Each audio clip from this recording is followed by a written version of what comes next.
மகாபாரத கதை. மகாபாரத கதை. மகாபாரத கதை.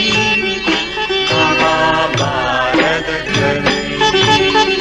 ஒரு கதைக்குள் பல கதை, பல கதைகளின் ஒரு விதை. கடவுளே ஒரு மனிதனாய் வந்தவதரித்த திருக்கதை.